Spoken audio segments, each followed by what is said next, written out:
tidak kenapa ibu panggil Dimas? Iya, saya tahu. Tidak tahu. Baik, begini Dimas. Tadi pagi itu ibu lihat Dimas agak terburu-buru masuk ke gerbang sekolah tadi. Kenapa itu? Datang terlambat. Oh, Dimas datang terlambat, Baik, oke. Semua orang itu pasti pernah buat kesalahan, tidak ada yang sempurna. Ibu juga pernah begitu. Ibu pernah datang terlambat ke sekolah. Tetapi ibu mau tahu dulu ini, kira-kira Dimas datang terlambat kenapa hari ini? Bangun terlambat. Oh, Dimas bangun terlambat. Kenapa anak bangun terlambat? Tidur larut malam. Oh, tidur larut malam. Dimas buat apa makan malam hari ini? Main HP. Oh, main HP? Baik. Kira-kira Dimas tahu tidak peraturan sekolah tentang datang pagi hari ini harus jam berapa itu? Sebelum jam 7. Oh, sebelum jam 7 ya, benar anaknya. Semua siswa itu sudah datang ke sekolah sebelum jam 7 pagi. Kenapa? Jam 7 pagi itu kita buat apa anak? Baris. Ya, baris dan doa bersama toh. Dan kita mulai KBM itu jam 7.15. Jadi Dimas tadi terlambat ya anaknya. Kira-kira kedepannya ini Dimas mau buat apa supaya tidak datang terlambat anak? Atas kesalahan saya itu saya berjanji saya tidak lagi mengulangi kesalahan saya ini dan saya berusaha untuk bangun tidur tidak malam dan bangun tepat waktu. Oke, terima kasih anaknya. Dimas sudah sadar tentang kesalahan Dimas ini. Ibu harap kedepannya Dimas datang tepat waktu ke sekolah. Oke, baik Dimas, kembali ke kelasnya. Terima kasih. Baik, selamat siang, salam sejahtera untuk kita semua.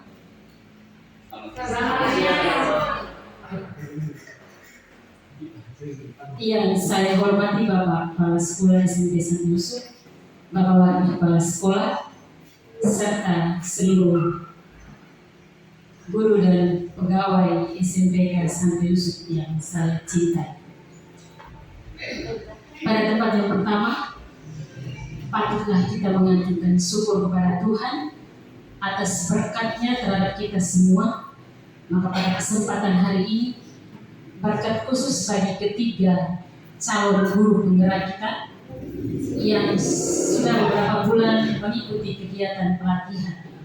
Maka pada kesempatan hari ini, mereka akan berbagi praktik baik. Rasa syukur kita ini mari kita satukan dalam doa. Kepada ibu yang membawakan doa, waktu diberikan. Marilah kita siapkan hati dalam nama Bapa,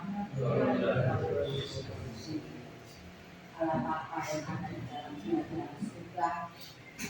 Syukur berlimpah atas berkat bagi kami hari ini. Syukur juga untuk hari ini karena pelaksanaan ujian hari ketiga boleh berjalan dengan baik. Saat ini ya Tuhan, kami semua guru dan pegawai boleh Kau himpun kembali lagi di ruang ini untuk mengikuti kegiatan yang akan dibawakan oleh rekan guru kami sebagai calon guru penggerak. Terima kasih ya Tuhan, karena Engkau mereka kami boleh belajar berbagi pengalaman sebagai guru untuk saling mendukung, memajukan dan mengembangkan potensi kami sebagai guru. Hadirlah bersama kami ya Tuhan dalam kegiatan kami hari ini, khususnya bagi ketiga calon guru penggerak yang akan membawakan materi hari ini. Biarlah tangan kasih-Mu membimbing mereka agar mereka boleh sukses dalam kegiatan hari ini. Dan Engkau ya Tuhan bagi kami peserta, buatlah agar kegiatan hari ini boleh kami pahami dan selanjutnya boleh kami terapkan dalam lingkungan sekolah kami. Semua doa dan harapan kami sampaikan kepadamu dengan perantaraan Kristus Tuhan kami. Amin. Dalam nama Bapa dan Putra dan Roh Kudus. Baik, terima kasih Bu Anas. Mari kita menuju ke acara yang berikut, sambutan Bapak Kepala Sekolah sekaligus membuka kegiatan ini dengan resmi. Kepada Bapak waktu kami berikan. Terima kasih untuk waktu yang diberikan. Yang saya hormati Bapak Kepala Sekolah, Bapak Ibu Guru hebat, ketiga guru penggerak yang mewakili sekolah kita yang sudah lulus pada seleksi calon guru penggerak angkatan 10 tahun 2023. Pada kesempatan pertama saya mengajak kita semua untuk bersyukur kepada Tuhan atas segala rahmat yang mana Tuhan telah memilih dari sekian banyak kita yang ada di sini 3 orang guru untuk mewakili kita semua mengikuti pelatihan calon guru penggerak yang diselenggarakan oleh Badan Guru Penggerak yang ada di Indonesia. Bahwa dari lembaga kita selalu memberikan dukungan sepenuhnya untuk pelaksanaan ini, dan dukungan itu diberikan juga untuk teman-teman kita. Ini saya mengajak kita semua agar kita juga bisa berpartisipasi dengan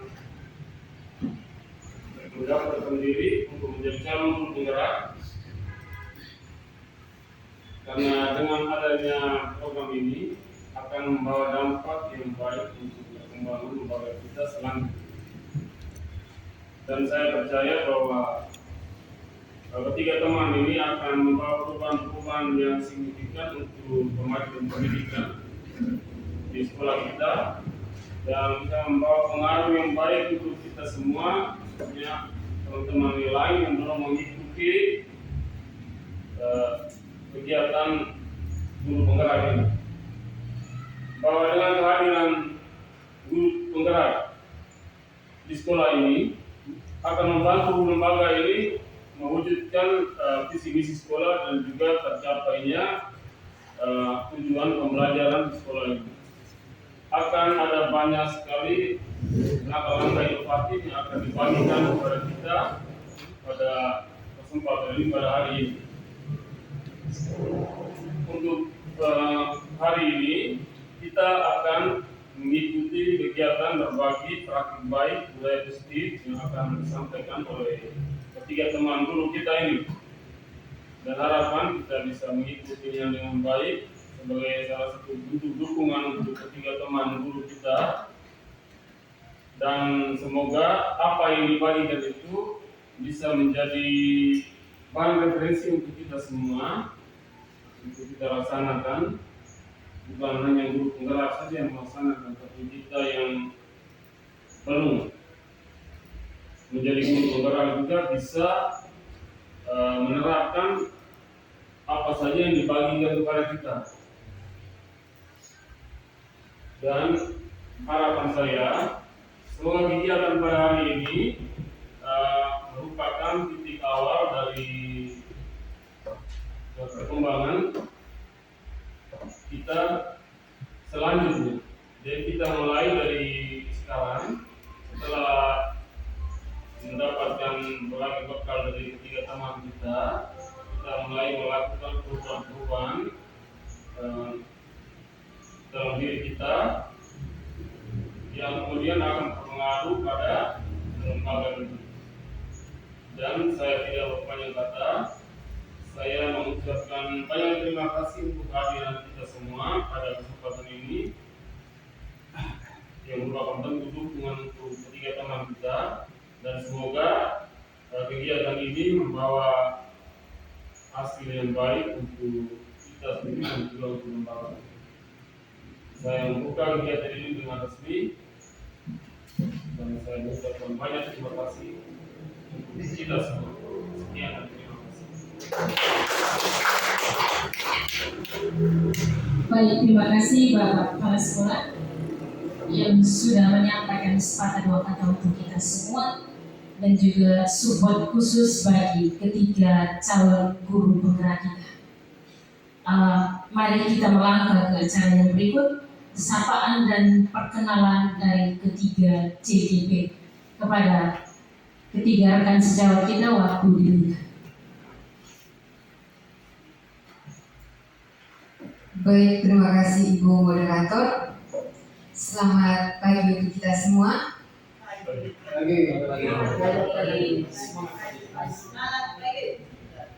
Yang saya hormati Bapak Kepala Sekolah, Bapak Wakil Kepala Sekolah, yang saya hormati Bapak Ibu Guru dan para pegawai. Singkatnya hadirin yang saya kasihi.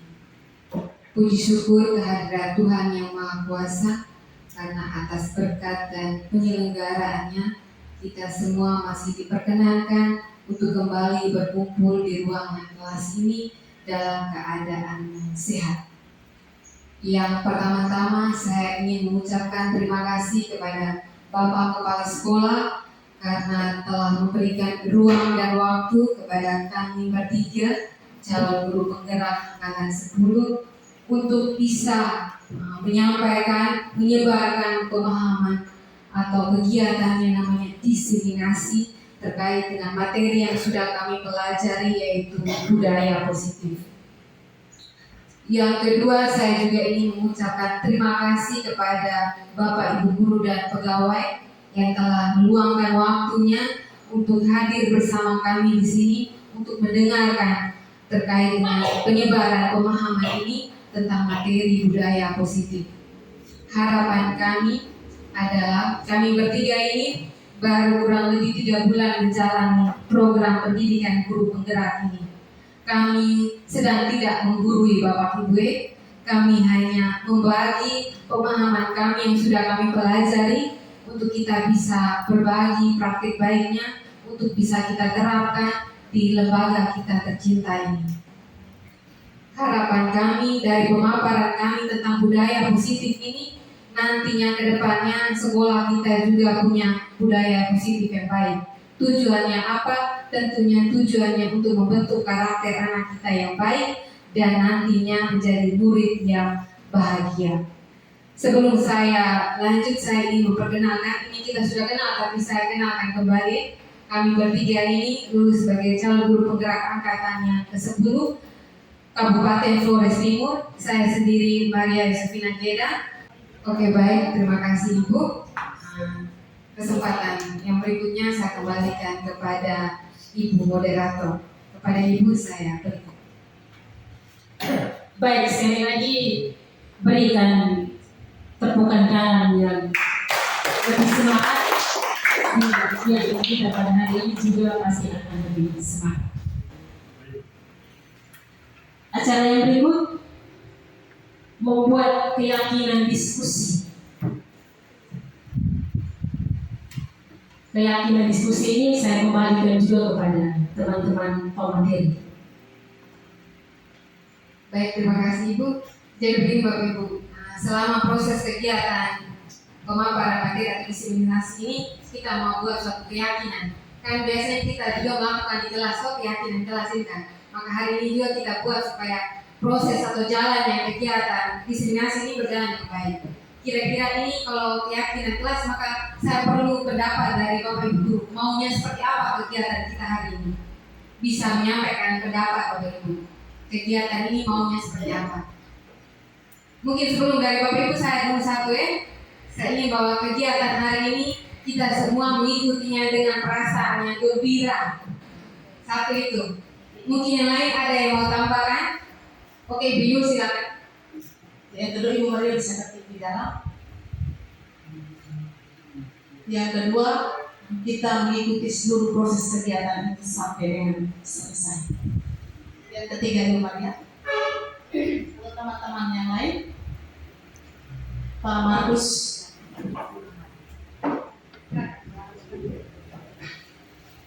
Baik, dari saya tidak lanjut dari kegiatan ini, penerapannya itu yang penting. Teman yang lain atau pas dengan empat keyakinan kesepakatan kita ini pas di yang pertama kita mengikuti seluruh proses kegiatan ini dengan hati yang gembira. Yang kedua mengikuti kegiatan sampai dengan selesai. Yang ketiga penerapan dari proses kegiatan pendidikan guru dan penggerak ini. Saya kembali.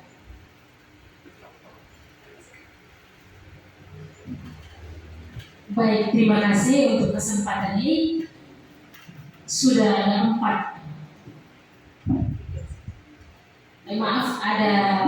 3 kesepakatan atau keyakinan dalam pelaksanaan diskusi kita pada siang hari ini sudah kita ketahui bersama. Maka kita masuk pada acara inti, yaitu pemaparan materi. Sudah kita dengarkan bersama bahwa materi yang akan dibawakan oleh ketiga rekan sejawat kita ini tentang budaya positif. Saya yakin dan percaya bahwa kata budaya positif ini sudah kita perdengarkan bersama sebelumnya.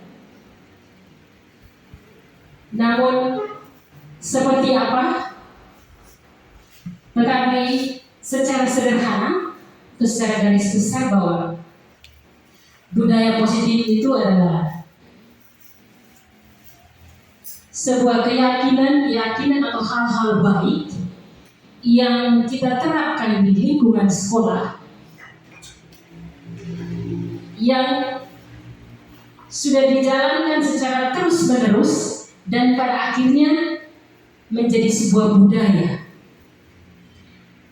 Maka budaya positif itu kita terapkan di lingkungan sekolah atau lingkungan belajar kita, maka muaranya adalah pembentukan karakter seorang siswa.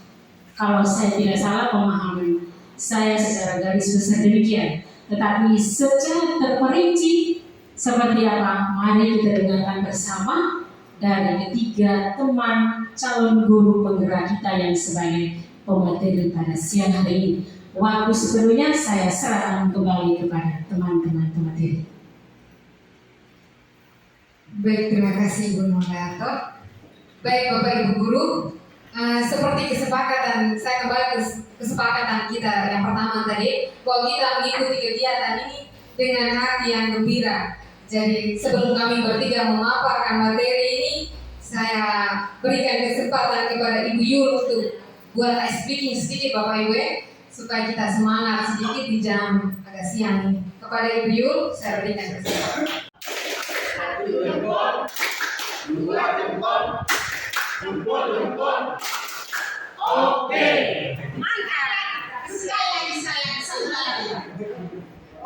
Tepuk jempol. 1 jempol, 2 jempol, jempol. Oke.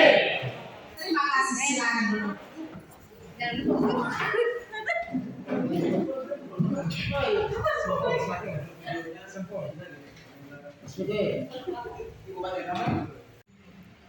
Baik, saya kembali akan memaparkan materi. Tapi sebelum itu saya memberikan gambaran umum sedikit dulu terkait dengan materi ini. Bapak Ibu, kurang lebih 3 bulan ini kami sudah belajar atau dibekali oleh beberapa materi. Ini materi yang keempat yang bersambungan dengan materi-materi sebelumnya sebenarnya.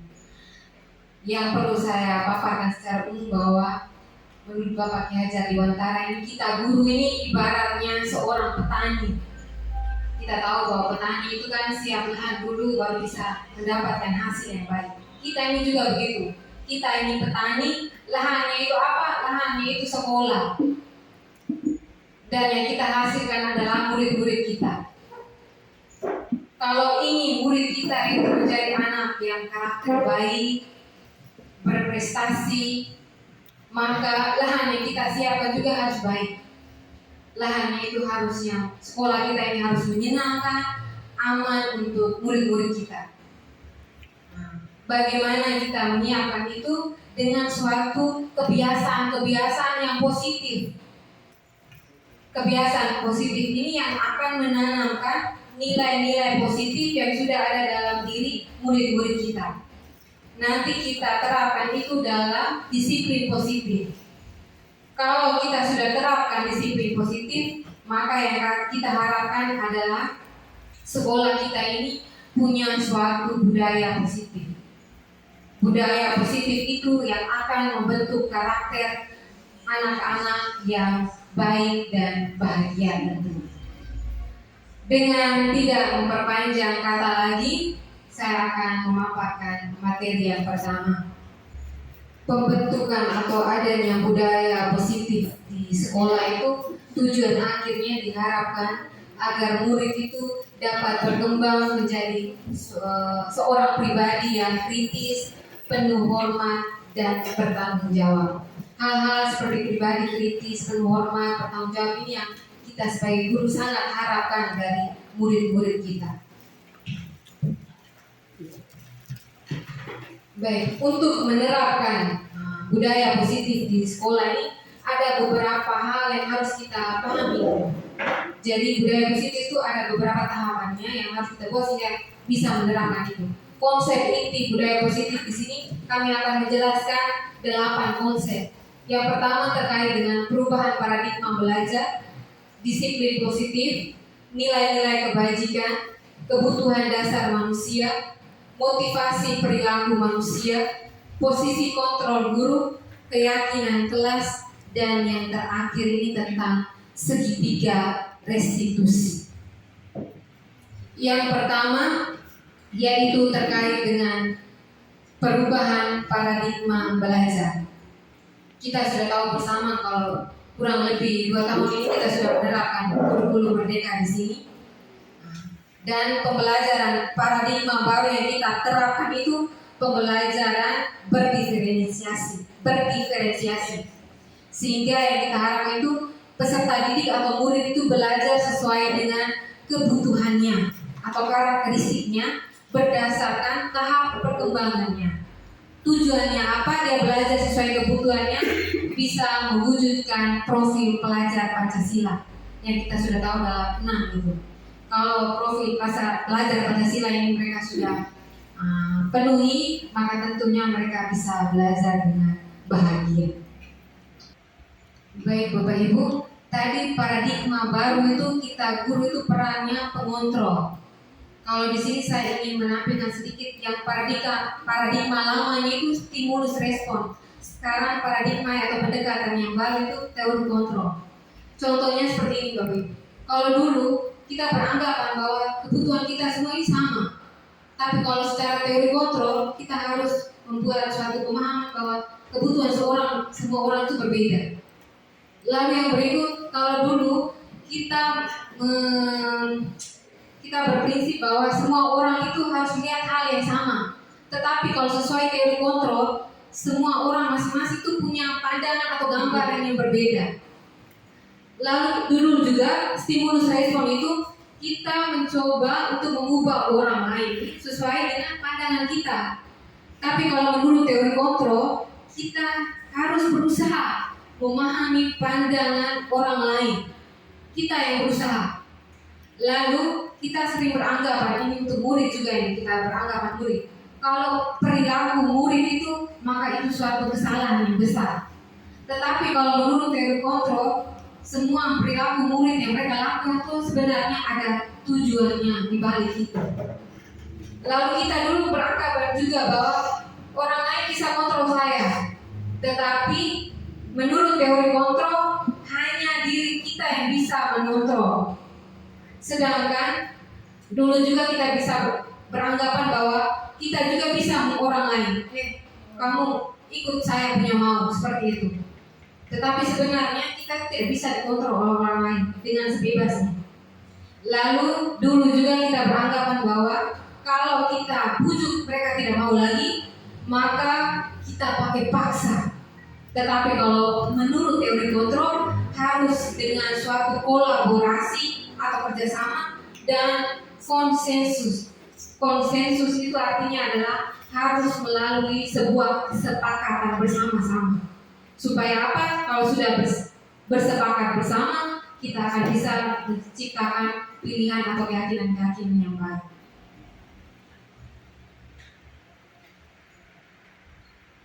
Dari teori kontrol tadi, untuk menerapkan kebiasaan-kebiasaan positif atau disiplin positif ini, sebelum saya menjelaskan berdasarkan nilai yang diyakini. Ini begini Bapak Ibu, dulu tuh kita kalau dengar kata disiplin itu pasti kita hanya bilang, oh pasti ini ada peraturan, oh dengan ini pasti disiplin pasti ada hukumannya. Tetapi sebenarnya disiplin sendiri itu lebih kepada cara bagaimana kita mengontrol diri kita, menguasai diri kita, supaya kita bisa melakukan sesuatu itu dengan bertanggung jawab. Ini yang mau kita terapkan di murid kita. Mereka bisa mengontrol diri kita, mereka tidak, supaya mereka bertanggung jawab terhadap apa yang mereka lakukan. Baik Bapak Ibu, selanjutnya konsep dari budaya positif yang berikut yaitu kita ingin mengetahui kebutuhan dasar manusia. Sebenarnya apa sih kebutuhan dasar manusia itu? Kebutuhan dasar manusia adalah segala sesuatu yang kita lakukan untuk mendapatkan apa yang kita inginkan. Jadi seluruh tindakan yang kita lakukan itu memiliki tujuan tertentu, dan semua usaha yang kita lakukan adalah dalam rangka agar kebutuhan dasar kita terpenuhi dengan baik. Jadi kebutuhan dasar itu adalah yang mendasari perilaku. Misalnya murid kita ini, mereka juga punya kebutuhan dasar Bapak Ibu. Mereka punya kebutuhan dasar, ada beberapa, dan semua manusia punya itu. Jika kebutuhan dasar murid kita contohnya tidak terpenuhi dengan baik, maka perilaku juga mereka tunjuk begitu. Misalnya emosi, marah, itu karena kebutuhan dasar mereka tidak terpenuhi. Tetapi jika kebutuhan dasar mereka terpenuhi, maka perilaku yang mereka tunjukkan juga baik. Apa saja kebutuhan dasarnya? Ada 5 Bapak Ibu. Yang pertama yaitu kebutuhan bertahan hidup. Bahwa kita semua ini punya kebutuhan ini. Apa itu kebutuhan bertahan hidup itu? Kebutuhan secara fisiologis ini Bapak Ibu. Misalnya butuh makanan, butuh minum, butuh rumah, kesehatan. Sama halnya dengan murid kita. Misalnya di dalam kelas kalau kita mendapati mereka tidur, lalu kita tanya, saya lapar Ibu. Ya kita harus memahami itu bagaimana jika mereka lapar kebutuhan dasar mereka. Setelah kita memahami tentang kebutuhan dasar ini, maka kita lanjut kepada motivasi perilaku. Jadi setiap perilaku itu pasti ada motivasinya. Yang diketahui di sini ada 2 motivasi, motivasi intrinsik dan motivasi ekstrinsik. Kalau motivasi intrinsik itu motivasi yang berasal dari dalam diri, sadar itu kan. Kalau motivasi ekstrinsik itu motivasi yang berasal dari luar. Dan jika ini pengaruhnya Bapak Ibu, kalau orang-orang itu punya motivasi ekstrinsik, maka dia perilakunya itu mengarah kepada untuk mendapatkan imbalan atau penghargaan saja. Kalau motivasi yang untuk tindakan dia itu ekstrinsik, kalau tidak mendapat imbalan atau dia untuk menghindari ketidaknyamanan atau hukuman. Misalnya biasa kita punya anak-anak ini, kalau kita misalnya datang terlambat nah itu biasanya supaya tidak dihukum, mereka lari atau apa seperti itu. Lalu yang kita perlu di sini adalah motivasi intrinsiknya. Itu yang kita harapkan, bahwa dia mau buat sesuatu itu karena ingin menjadi orang yang dia inginkan dan dia menghargai dirinya sendiri dengan nilai-nilai yang mereka percaya. Itu yang harus kita tanamkan di mereka. Mereka harus sadar sendiri atas setiap perbuatan atau kesalahan yang mereka lakukan, dan kita yang membimbing mereka itu. Peran kita di situ. Yang berikut ini terkait dengan hukuman, konsekuensi, dan restitusi. Terkait dengan hukuman. Kalau ciri khas dari hukuman itu Bapak Ibu, ini saya juga merefleksi diri bahwa saya juga buat ini.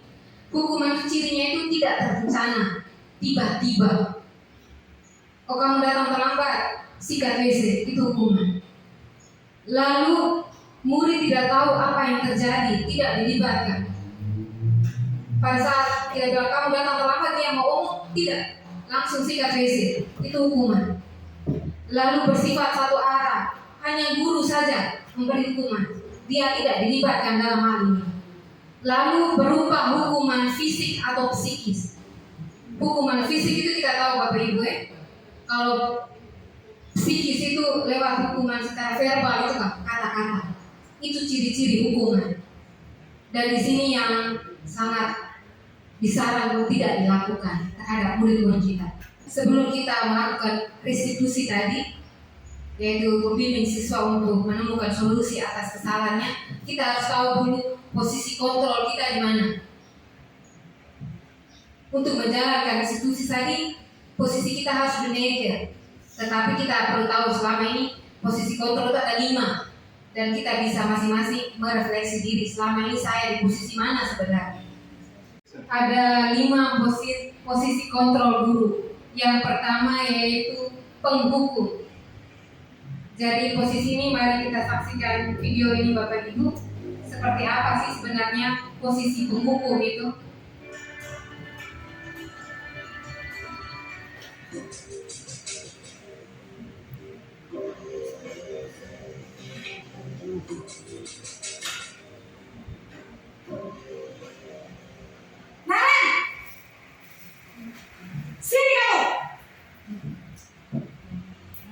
Selamat pagi, Bu. Selalu terlambat. Kamu deh, pasti terlambat. Maaf, Bu. Saya Apa? Apa coba? Alasan kamu apa lagi? Kapan sih kamu tidak terlambat? Malas sekali ya kamu jadi anak. saya Dasar pemalas. Gak kapok-kapok sih kamu. Sudah berapa kali terlambat? Sana, kamu keliling lapangan basket 2 kali. kenapa saya harus keliling lapangan basket, Bu? Kenapa? Kamu melawan ibu? Berani-beraninya jawab. Sudah terlambat, masih berani jawab pula. Sekarang, keliling lapangan basket 5 kali sekalian. Biar kapok. Cepat. Pergi sana ke lapangan basket. Baik Bapak Ibu, ini jika kita berperan sebagai penghukum. Penghukum itu ciri khasnya itu dengan sikapnya itu menghardik, membentak, itu penghukum. Kalau dia tidak mendengarkan anak gitu, lalu membuat anak langsung merasa seperti bersalah, down, memang itu penghukum.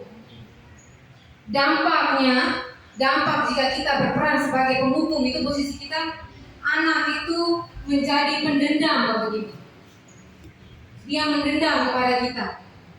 Lalu bisa saja anak itu menjadi tidak suka dengan kita, ataupun dia tidak suka mata pelajaran yang kita ajarkan.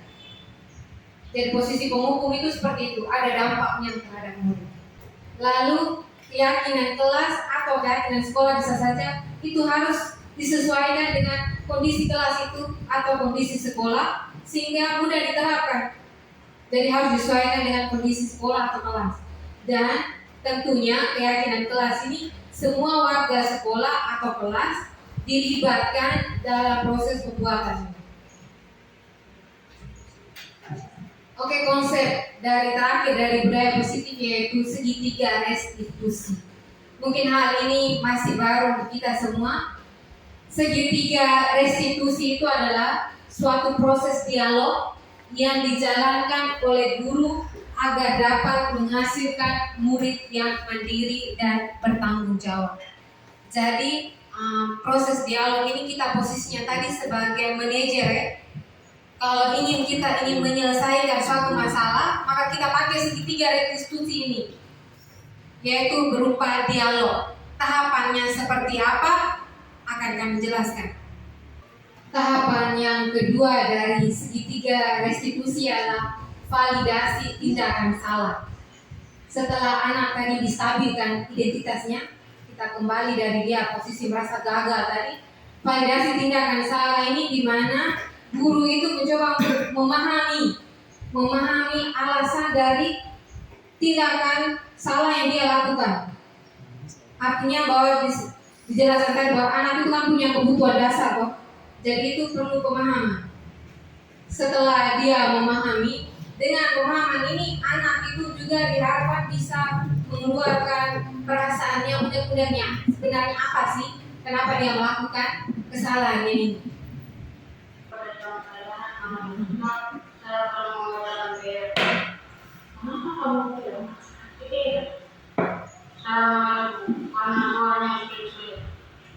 Apa kamu tidak paham ketika baca beliau?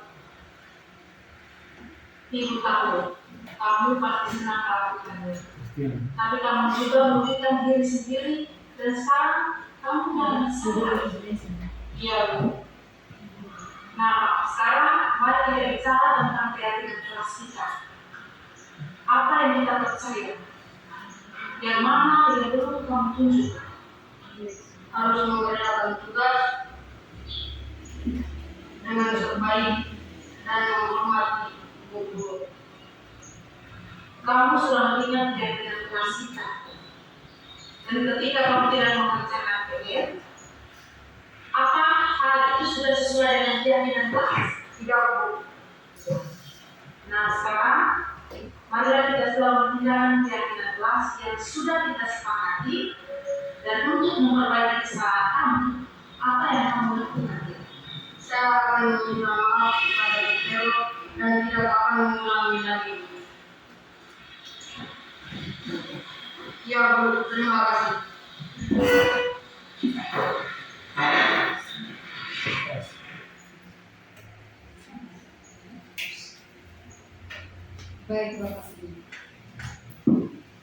Baik Bapak Ibu, itu adalah salah satu contoh tahapan segitiga restitusi yang sudah dilakukan oleh Ibu Yu untuk menangani suatu masalah. Yang berikutnya, terima kasih sudah mendengarkan penyampaian dari materi dari kami bertiga. Kami harap apa yang sudah kami sampaikan ini dapat memberikan sebuah pencerahan, dan juga nantinya setelah kita sama-sama belajar dan memahami terkait dengan budaya positif ini, kita bisa terapkan di sekolah kita. Saya kembalikan kepada Ibu Moderator.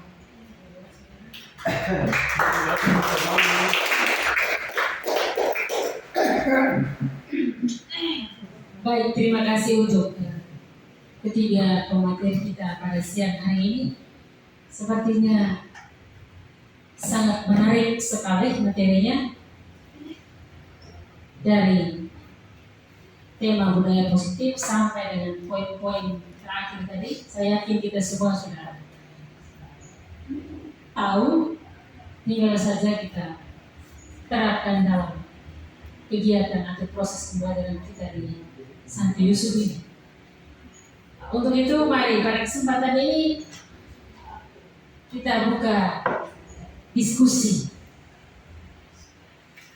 Jadi teman-teman diberikan kesempatan seluas-luasnya untuk berdiskusi atau sharing bersama tentang budaya positif yang sudah kita dengarkan bersama tadi. Lalu bagaimana nanti kita terapkan di sekolah kita, itu yang jauh lebih penting. Jadi kesempatan ini saya buka diskusi. Ada yang mau bertanya, mau sharing, kesempatan diberikan. Terima kasih.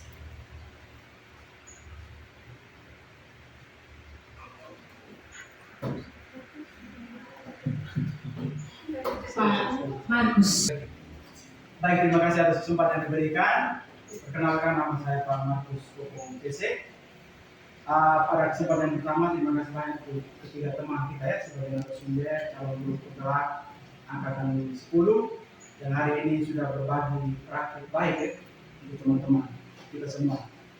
Bahwa informasi yang disampaikan tadi memang menarik untuk kita semua. Kita sudah mendengar dan banyak hal juga kita sudah pernah lakukan dan tidak pernah buat selama kita dalam kapasitas kita sebagai guru pada saat berada di lingkungan belajar. Bahwa ada hal yang menarik tadi ketika kita melihat dalam lingkungan belajar kita, bahwa teori-teori yang disampaikan tadi, misalnya yang dijelaskan oleh materi Ibu Vivi ya, terkait dengan beberapa fungsi kontrol tadi. ya. Coba dilihat teori kontrol coba di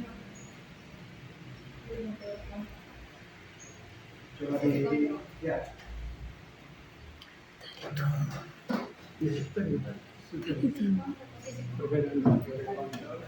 Iya, ya. Artinya bahwa teori atau pendekatan yang dibuat ini, kalau kita kembali ke lingkungan belajar kita, maka kita tidak bisa menerapkan hanya pada satu konsep saja. Misalnya stimulus respon saja atau teori kontrol saja yang kita buat. Tetapi hal ini kalau menurut pikiran saya itu fleksibel.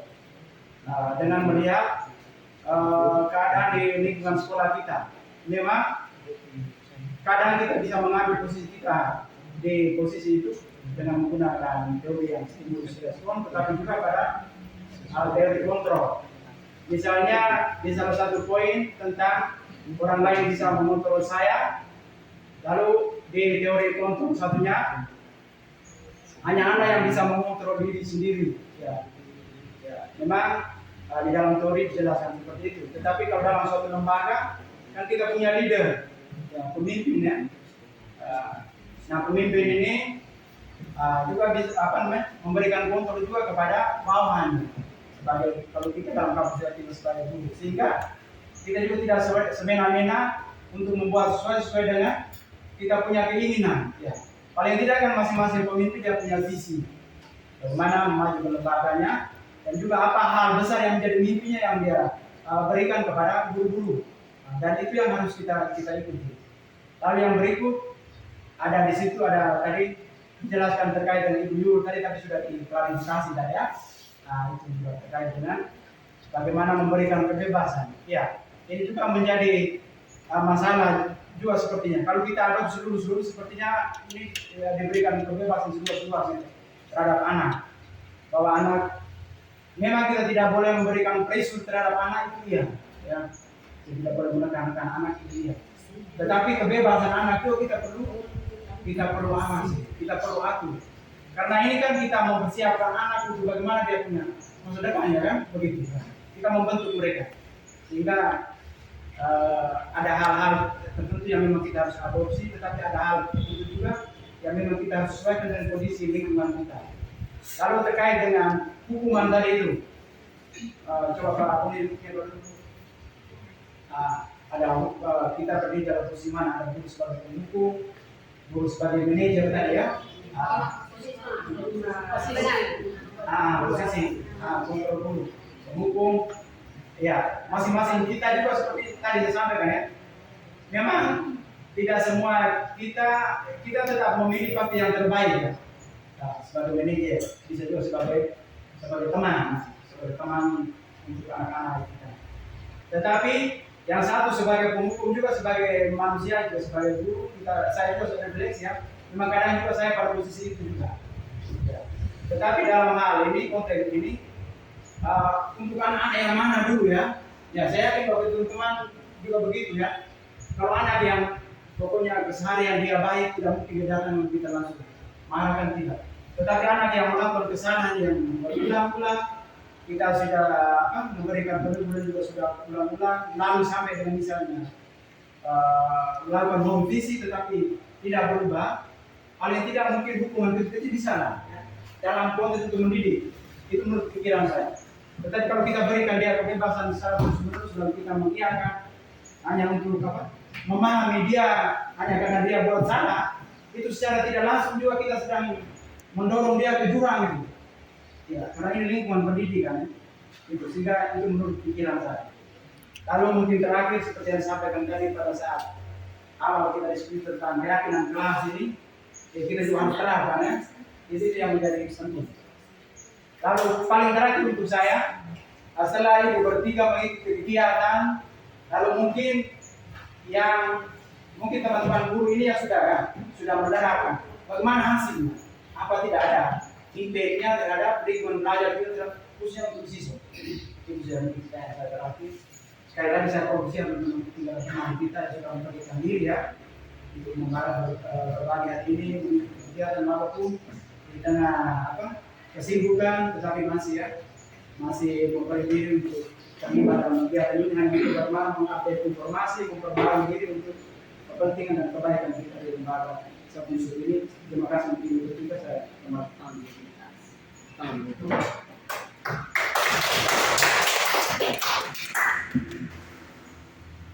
Baik, terima kasih banyak Pak Markus atas pertanyaannya, sarannya, dan harapannya.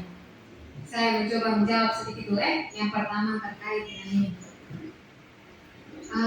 Yang saya tampilkan ini kan berkaitan dengan paradigma lama dan paradigma baru. Jadi yang lama ini yang stimulus respon yang diharapkan tidak buat. Tadi Pak Markus menyebut sedikit tentang orang lain bisa mengontrol saya, sedangkan teori kontrol punya hanya Anda yang bisa mengontrol diri. Ini saya tidak omong secara struktural bahwa kepala sekolah dan bawahannya. Ini terkait dengan budaya positif, disiplin positif, yaitu kebiasaan-kebiasaan positif, Pak. Artinya bahwa kebiasaan-kebiasaan positif itu harus sadar dari dalam diri. Tidak boleh kepala yang suruh seperti itu. Kalau dia sadar dari dalam diri, maka dia lebih bertanggung jawab. Tetapi kalau dia misalnya Pak Kepala yang kontrol dia, maka itu dia buat tuh hanya karena takut kepada Pak Kepala, seperti itu. Tetapi ini lebih kepada bagaimana mengontrol diri, ini lebih pada tentang penerapan kebiasaan-kebiasaan positif saja. Ini tidak menyangkut terhadap struktural, seperti itu. Lalu yang berikutnya tadi terkait dengan kebutuhan dasar ini, Pak. Ini nih hanya seperti ini, bahwa kita manusia ini sudah punya kebutuhan ini, tidak bisa dipungkiri. Murid kita ini juga punya, salah satu contohnya kebebasan. Ini berarti bahwa bukan mereka bebas seenaknya, bukan seperti itu. Artinya bahwa kita sebagai guru, kita kan sesama manusia, mengerti bahwa anak itu sebenarnya dalam dirinya kebutuhan satu itu kebebasan. Misalnya begini contoh konkret. Kalau kita mengajar dalam kelas lalu kita lihat dia malas-malas, mungkin dia sukanya belajar di luar. Kita memahami itu dulu, bahwa anak ini ternyata sukanya itu belajar di luar. Lalu untuk memahami itu kita tidak ikut maunya saja seperti itu, Pak. Kita melakukan proses yang namanya tahap restitusi tadi. Kita tanya dulu, stabilkan identitasnya, lalu cari alasannya, lalu solusinya bagaimana. Baru mungkin kita dari situ kita bisa tahu, oh dia ternyata maunya belajar di luar, seperti itu. Minta maaf, tapi biasanya saya merefleksikan saya itu biasanya anak tidur berlutut, seperti itu kan, langsung beri hukuman itu. Itu yang tidak disarankan ya. Kita mengganti pola lama itu dengan menerapkan segitiga restitusi ini. Tidak memberikan hukuman lagi, tidak memberikan konsekuensi lagi, tetapi kita menerapkan segitiga restitusi ini. Memang Bapak Ibu, segitiga restitusi ini tidak semudah bilang besok langsung buat itu, tidak. Ini perlu proses yang sangat lama. Dan proses itu harus ada kerjasama, tidak boleh satu orang guru saja. Kalau saya buat dan guru lain juga tidak mendukung juga tidak bisa. Misalnya kenapa Ibu Vivi tidak hukum itu langsung saja hukum, itu maksudnya. Harus proses kerjasama, bahwa harus tahap stabilitas identitasnya, tanya dia, validasi tindakannya, lalu sampai menemukan solusi.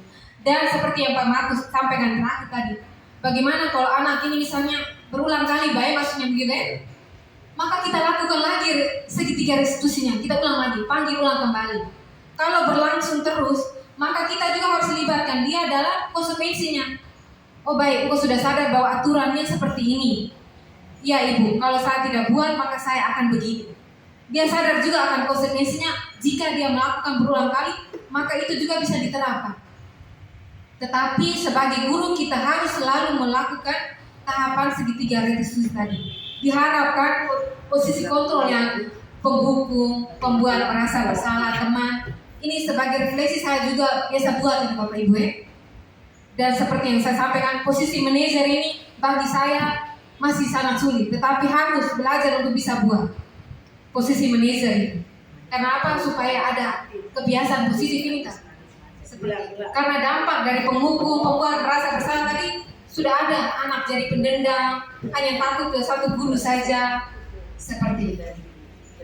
Harapannya kalau kita bekerja sama, maka kita bisa di sekolah ini buat budaya positif dengan baik. Dan tentunya sebelum kita buat segitiga restitusi ini, kita sudah buat keyakinan sekolah dulu atau keyakinan sekolah kelas.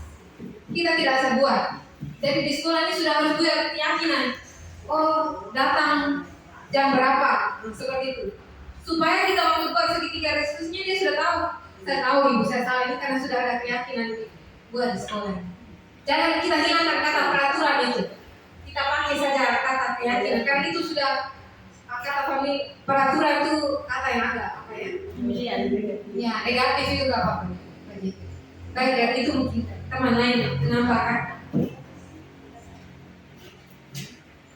pas atau mungkin ada ibu yang mau menambahkan sedikit atau Pak Boni. Terima kasih atas kesempatan yang diberikan. Yang pertama, profesi kepada ketiga teman yang sudah membawakan materi pada siang hari ini. Saya menggaris bawah secara umum saja yang disampaikan oleh teman bertiga itu yang berkaitan dengan budaya positif dalam kegiatan pembelajaran di sekolah. Kenapa harus itu ada? Supaya tercipta namanya suasana pembelajaran yang aman, menyenangkan dan juga benar. Saya kembali yang disampaikan Pak Markus itu yang berkaitan dengan posisi di 5 kebutuhan dasar manusia itu. Jadi kebutuhan tidak dapat dipungkiri dari semua kita. Kebutuhan yang sama yang sama, tetapi penerapannya berbeda-beda. Jadi di sana kebutuhan kebebasan seperti yang dijelaskan oleh ini bukan siswa itu sebebas-bebasnya, tidak. Kita memahami, kemudian kita menggali informasi yang berkaitan dengan kegiatan namanya segitiga restitusi tadi itu, sehingga kebebasan untuk mereka menyampaikan dan juga menemukan solusi sendiri atas apa yang mereka inginkan, supaya kebebasan mereka, oh saya tidak suka belajar dalam ruangan kelas, oh saya tidak suka setiap kali masuk cuma hanya menjelaskan materi secara terus saja atau memberikan rangkuman, oh saya maunya pembelajaran itu ada videonya atau ada media-media yang membuat saya menjadi tertarik.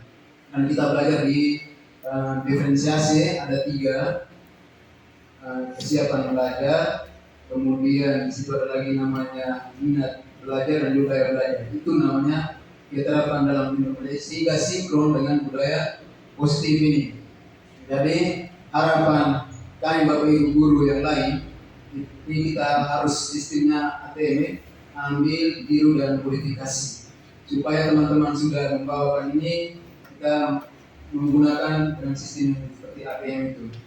Jika kita mau terapkan, ya kita selalu bekerja sama, kolaborasi sehingga apa yang kita harapkan dapat tercapai sehingga siswa itu mencapai namanya profil belajar Pancasila. Mungkin itu saja dari saya kembalikan kepada Ibu Moderator. Baik, terima kasih untuk pertama Pak Markus yang sudah sharing atau memberikan sedikit penjelasan berdasarkan realita yang ada pada lembaga kita ya. Lalu sudah dijelaskan juga oleh Bu Vivi, kemudian ditambah oleh Pak Boni. Kalau saya sendiri antara kebutuhan, kebebasan dan fungsi kontrol itu tidak bisa dipisahkan. Ketiga itu dia harus seperti rantai makanan yang tidak bisa dipisahkan dari salah satu poin ya. Karena kebebasan di sini kebebasan untuk anak-anak, bukan kebebasan untuk kita guru ya. Karena kebebasan untuk anak-anak itu dia sendiri berpikir bahwa bebas yang di luar aturan seperti kalau pemahaman anak-anak. Lalu kata aturan juga sebenarnya itu paradigma atau pola pikir yang lama, karena aturan itu sangat berkaitan erat dengan kata disiplin ya kalau menurut saya paham. Karena disiplin pasti dia punya larinya ke aturan, ternyata bukan ya Ibu. Ya. Jadi terima kasih juga untuk penjelasan ini. Ternyata selama ini kita berpikir disiplin sangat berkaitan erat dengan aturan. Kalau kita ngomong aturan berarti itu mengikat, dan itu sangat tidak membuat orang menjadi bebas. Sehingga itu saja tambahan sedikit dari saya. Mungkin ada lagi.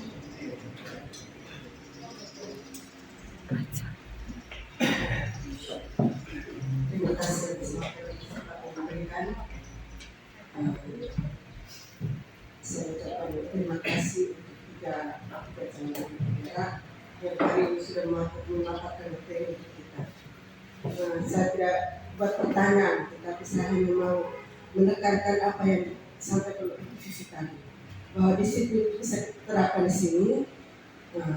Kalau anak-anak itu sudah sadar, dan untuk menjadi sadar kita harus buat keyakinan. Keyakinan itu yang tadi disebut keyakinan dalam kelas. Itu berarti keyakinan yang dalam ruang kelas saja. Tapi harapan kita ke depannya, kita di sekolah seperti yang tadi dijelaskan, tapi saya minta lagi, di sekolah kita harus buat keyakinan sekolah supaya anak-anak juga tahu, kita dulu juga tahu bahwa kita punya keyakinan kalau kita langgar disiplin akibatnya seperti ini. Jadi selain ada keyakinan kelas, kita juga harus buat keyakinan sekolah. Itu saja. Terima kasih. Ya, berikut Pak Jon. Terima kasih dan profesor untuk ketiga rekan guru yang telah membawakan materi tentang budaya positif. Baik, saya tidak ada pertanyaan, sekedar apresiasi saja pada ketiga teman guru ini. Tentang budaya positif ini memang satu tema yang sangat baik untuk kita terapkan di sekolah. Saya hanya mau teringat akan sebuah pepatah yang pernah disampaikan oleh Romo P, yang mengatakan bahwa for titer in re, so viter in mod. Itu secara garis besar menekankan bahwa apa yang kita katakan harus seturut yang kita lakukan.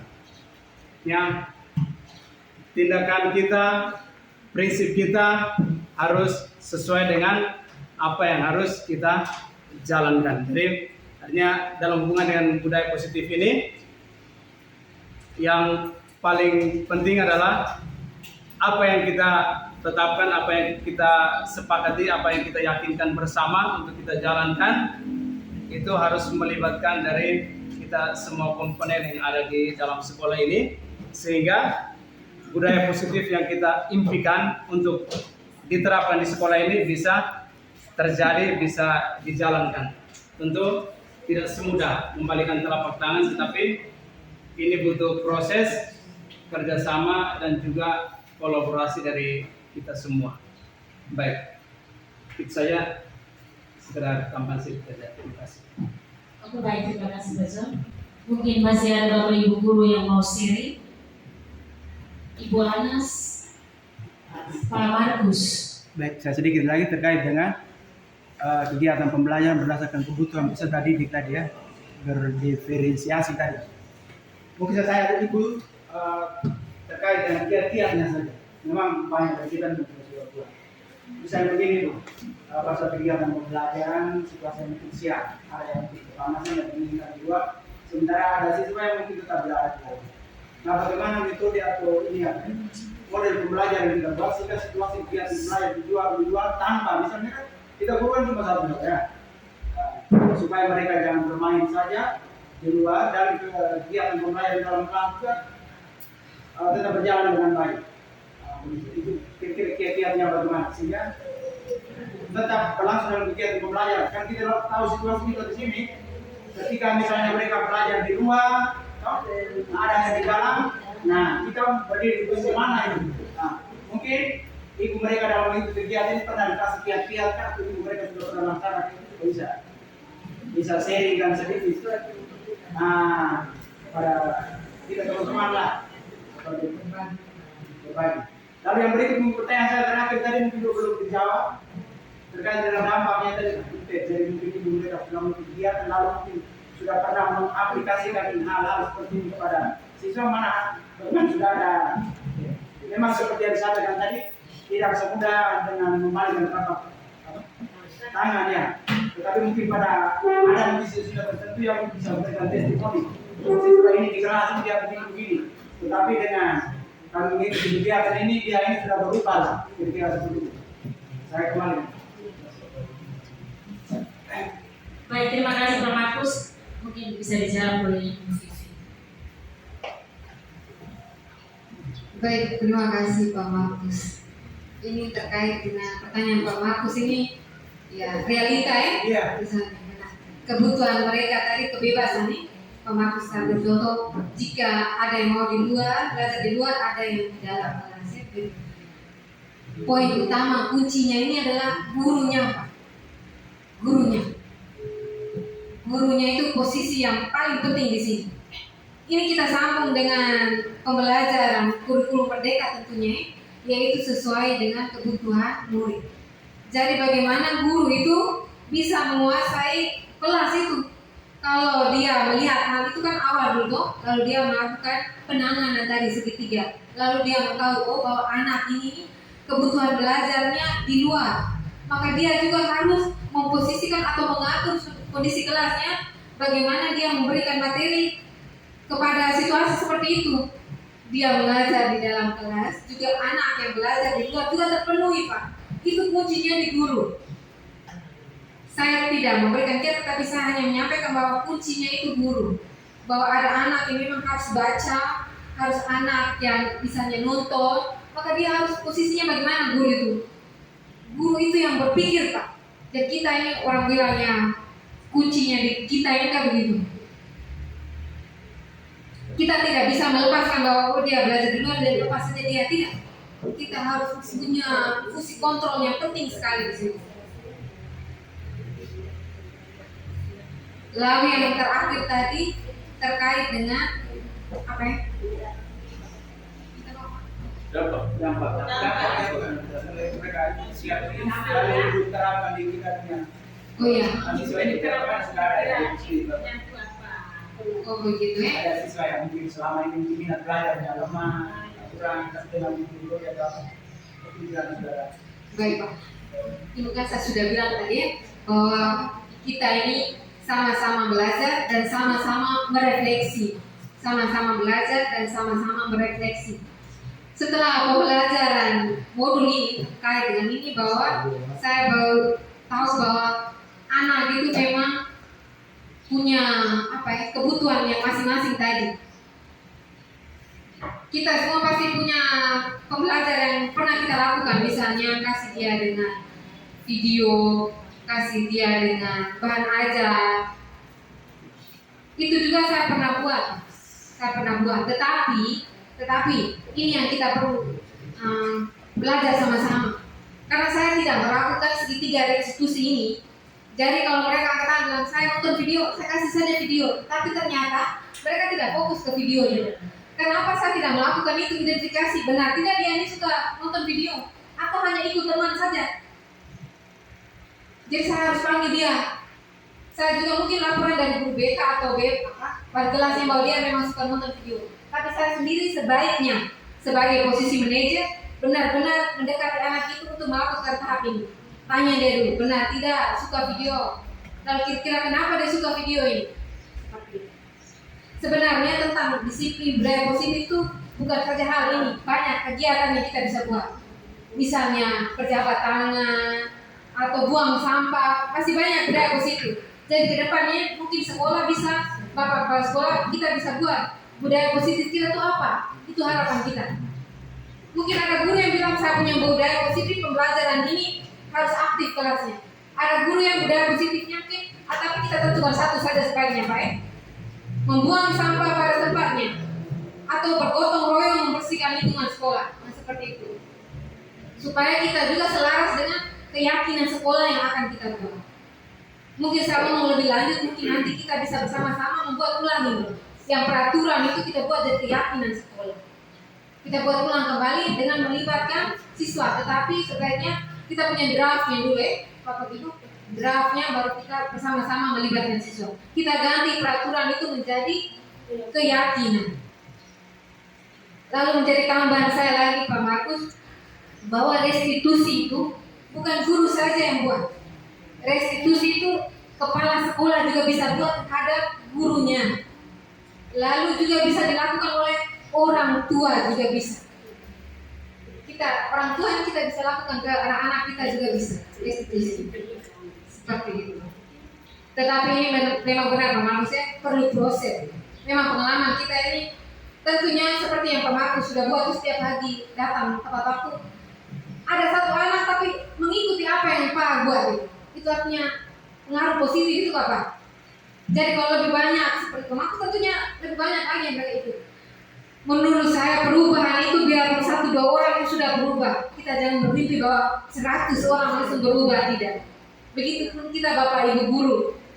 Saya tidak menginginkan juga, memang harapan saya semua bisa bekerja sama, tapi kalau sudah 1 guru, 2 guru itu sudah baik sekali. Karena ini anak manusia juga, kita sama-sama punya kebutuhan dan sebagainya. Tetapi kita yang namanya Bapak Ibu, kita guru itu agen perubahan Bapak Ibu.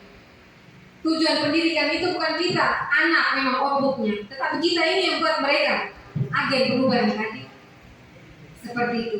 Dan tidak semudah memang, tetapi berusaha untuk menjadi lebih baik itu menurut saya hal yang sangat baik.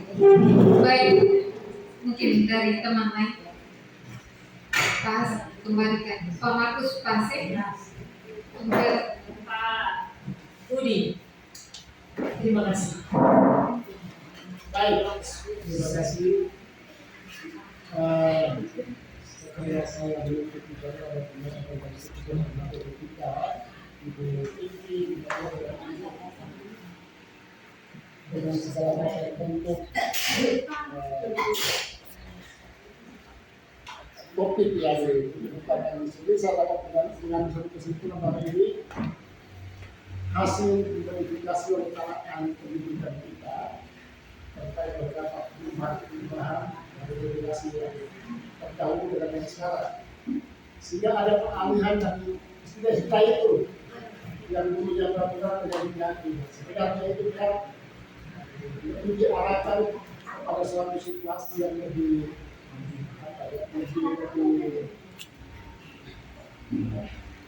rasa.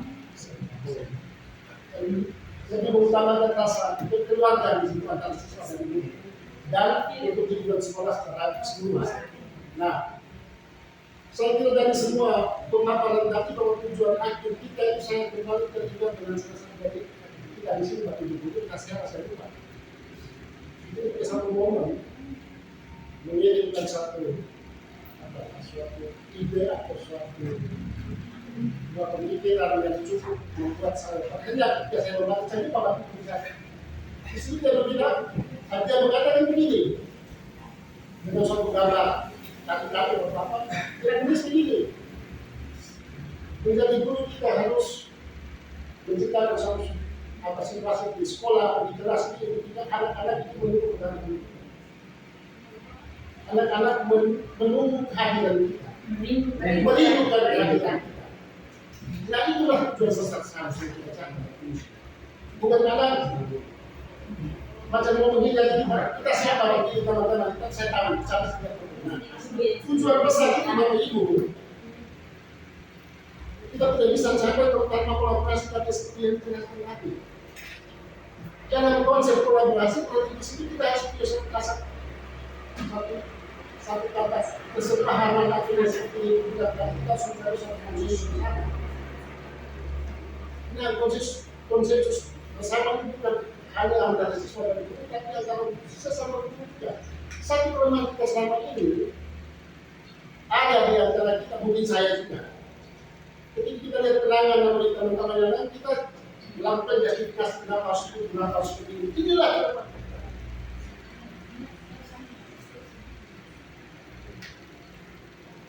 Jadi kalau kita memulai semua ini, kita harus mulai dari mana? Dari diri kita sendiri. Dalam konteks menjustifikasi di antara sama kita ini. Nah kembali lagi kita bertanya, Kenapa justifikasi yang seperti itu harus muncul di antara kita? Ya, karena kali-kali kita mengadakan seperti itu.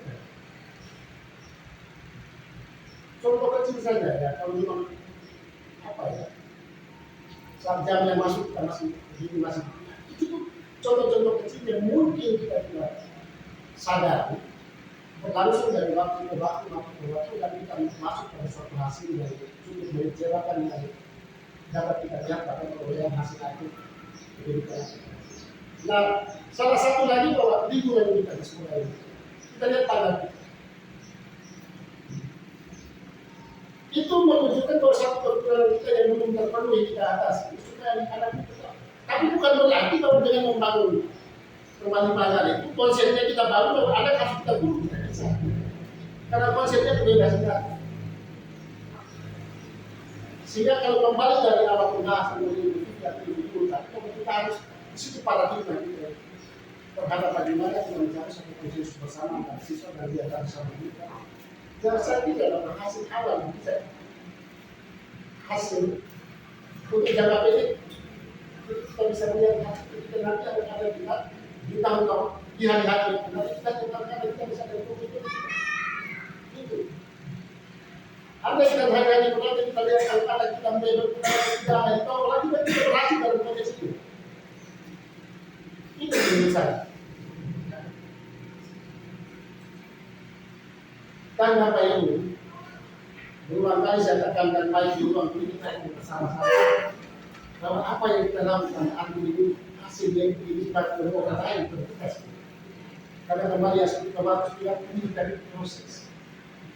Kapan hasil itu akan muncul dalam diri anak kita saat dia itu setelah nanti dia disimak. Ini juga salah satu konsep berpikir atau pola pikir kita yang harus kita pakai. Oke lah sekarang mau sendiri, tapi seharap nanti dia semasa bilang hukum dia setelah itu. Ini ya. Kalau kita hanya terpaku pada cara kita hari ini kita mendapat anak buat jalan kecil di sini, kita akan terbuat dari konsep ini secara alamiah. Karena kita sebagai manusia ada sifat ego, sifat tidak sempurna. Mungkin dengan paradigma berpikir kita bahwa apa yang kita tidak kerjakan hari ini hasilnya orang lain yang menikmati. Kalau kita pakai pola pikir itu, konsep ini masuk sekali. Sehingga saya tidak memberikan pertanyaan atau apa tidak. Tapi mungkin saya hanya menghimbau bahwa kita terfokus pada kolaborasi untuk mencapai suatu konsensus bersama, kita membangun suatu keyakinan atau peraturan dan secara kolektif untuk sekolah itu sendiri berlaku secara universal antara guru dan siswa, dan itu sama nilainya. Bukan guru punya sendiri, siswa punya sendiri. Coba kita beda sih. Kurang lebih seperti itu. Baik, terima kasih Pak Budi. Jelaskan sedikit ini.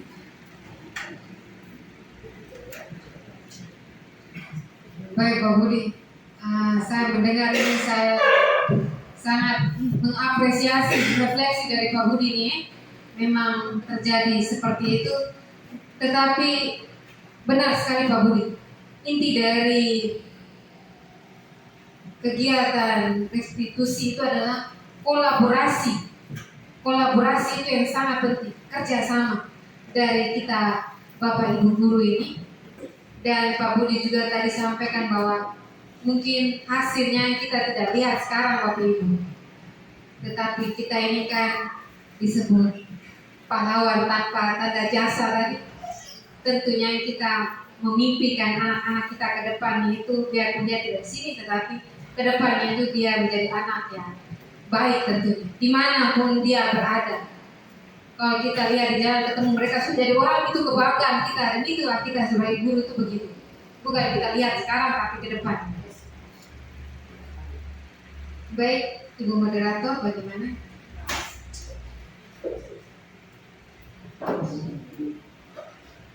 Baik, terima kasih Pak Budi sebagai penanya atau sharing yang terakhir, dan sudah disampaikan oleh tambahan dari semua dan oleh Ibu Vivi sebagai materi. Dan terima kasih untuk 3 calon guru penggerak kita pada siang hari ini. yang sudah memaparkan materi yang menarik. Mari kita lihat poin-poin penting yang bisa kita lakukan dan kita terapkan di sekolah kita dengan bekerja sama antara kita sehingga apa yang kita harapkan dapat tercapai. Walaupun tidak sempurna 100%, minimal sedikit pun ada berubah. Sekian dan terima kasih.